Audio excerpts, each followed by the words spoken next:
Здраво, другарчиња, дали сте спремни за една, ама баш вистинска авантура?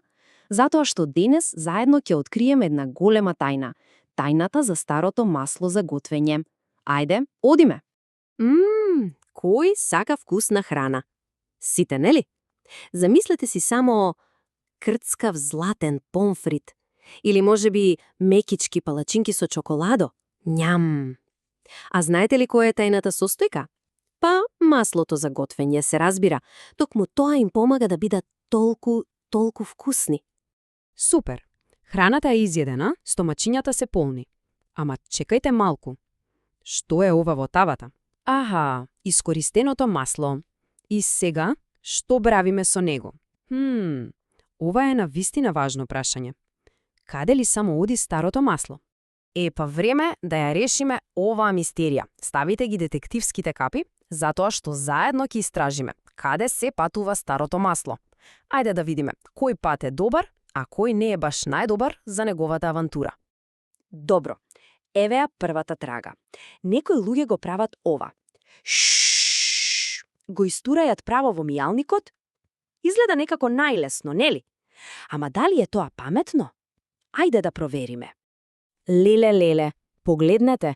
Кога маслото ќе влезе во цевките, таму му станува ладно. И знаете што прави? Се стврднува и се лепи за цевките. Бљак. Прави големи, мрсни чепови. Тоа е исто како цевките да ги боли стомачето. Кутрите цевки сега се затнати и многу тажни. Ама чекајте, авантурата на лошото масло не завршува тука. Ако некако успее да се провлече низ цевките, патува се до реките. И таму ја прави водата матна и нечиста. А рипчињата, тие веќе не можат весело да си пливкаат. Воопшто не им се допаѓа тоа. И тие стануваат тажни, исто како цевките. Значи, сега свативме, така? Да го истуриме маслото во мијалникот е лошо, многу лошо.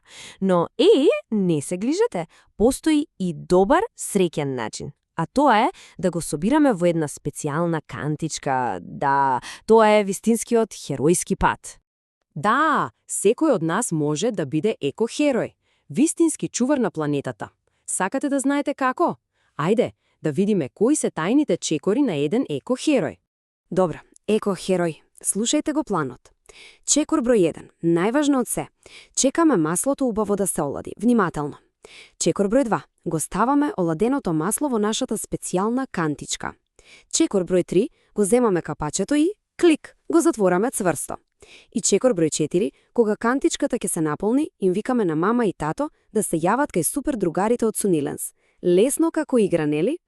А сега следува најмагичниот дел од целата приказна.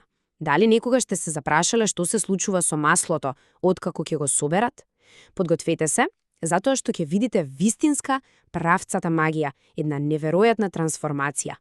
И таа супер магија има име, се вика рециклирање. Точно така.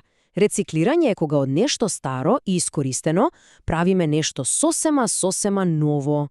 Исто како магионашарски трик. Чирибу, чириба. И во што се претвора нашето старо масло? Во што мислите?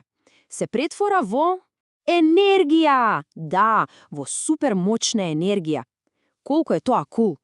И таа енергија е вистински супер херој. Што може да прави? Па, може да запали сијалица во собата. Може да помогне некој автомобил да вози. Може дури да не стопли кога надворе ладно. А знаете ли што е најјако?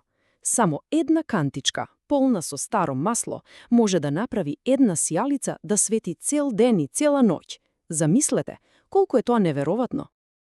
Па сега, кога ја знаете целата тајна на старото масло, време е за акција. Секој од вас, секој еко-херој, добива своја специјална мисија. Слушајте ја мисијата. Прво, раскажете им на мама и тато, на баба и дедо, за оваа супер авантура. Второ, заедно најдете си ја вашата специјална кантичка. Трето, после секое готвење, собирајте го старото масло. Заедно. Така станувате вистински чувари на цевките, на реките и на целата наша прекрасна планета. Значи, еко-херој. Прашањето е едноставно. Дали сте спремни да ја прифатите оваа мисија? Дали ќе бидете херои и ќе помогнете на нашата планета? Јас мислам дека знам што ќе кажете. Одговорот е едно големо да!